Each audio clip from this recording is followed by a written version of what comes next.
रहा है। ఎవరు కూడా ఆయనకు ये निराश होकर दूसरे दरवाजे पे जाता है, మరి నిరాశపడి ఇంకొక దర్వాజా వైపు వెళ్తాడు. दरवाजा खटखटाता है, అక్కడ ద్వారాన్ని తట్టుతున్నాడు. कोई है, ఎవరైనా ఉన్నారా?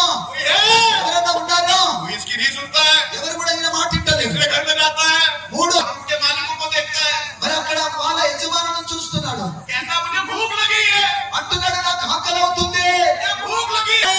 ఈ అబ్బాయి ఎవరంటే इसके पास खाने की कमी नहीं थी, మరి ఆయన దగ్గర తినటానికి తిండి తక్కువ లేదు. ये वो लड़का है, ఈ అబ్బాయి ఆ అబ్బాయి ये बोलता था खाना, ఎప్పుడైతే అనేవాడు భోజనము वो चारों तरफ से नौकर लाके इसको खाना दिया करते थे, ఓ నాలుగు దిక్కుల జీతగాళ్ళు వచ్చి అన్నము పెట్టేవారు. रोटी देते थे, వాళ్ళ రొట్టెలు ఇచ్చేవారు, देते थे, కూర ఇచ్చేవారు, चिकन मटन देते थे, మటన్ ఇచ్చేవారు. हर चीज की कमी नहीं थी। ఏది కూడా కొరత లేదు. आज उस आदमी के पास गया है ఇప్పుడు ఏ వ్యక్తి దగ్గరికి వెళ్ళాడు? जिसके सुअर चर रहे हैं, ఎవరి భక్తులైతే వేస్తున్నాడు. ఆ మనిషి చూస్తున్నాడు. उससे कह रहा है ఆయనతో అంటున్నాడు कुछ खाने को दे दो। ఓ ఏమైనా తినటానికి ఇయ్యి.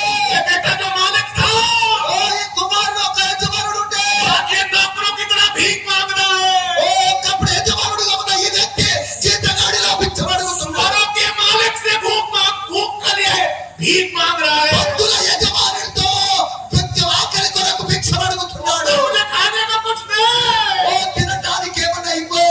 पूरे शहर में अकाल है, ఓ సిటీ అంతా కూడా కరువు ఉంది. कहीं खाने को नहीं है। ఎక్కడ కూడా తినటానికి లేదు. मालिक ఉన్నాయో, तो ये खा सकता है, నువ్వు ఇది తినగలుగుతావు. पर కానీ तुझे सुअरों की केयर करनी पड़ेगी। కానీ నువ్వు పందులను మేపాలే, చూడాలి. అంటే मुझे सुअर का खाना खाना पड़ेगा। ఓ నేను పందుల భోజనం చెయ్యను. वो बोलता है सुअर निकल यहाँ से। ఆయన అంటున్నాడు ఓ పంది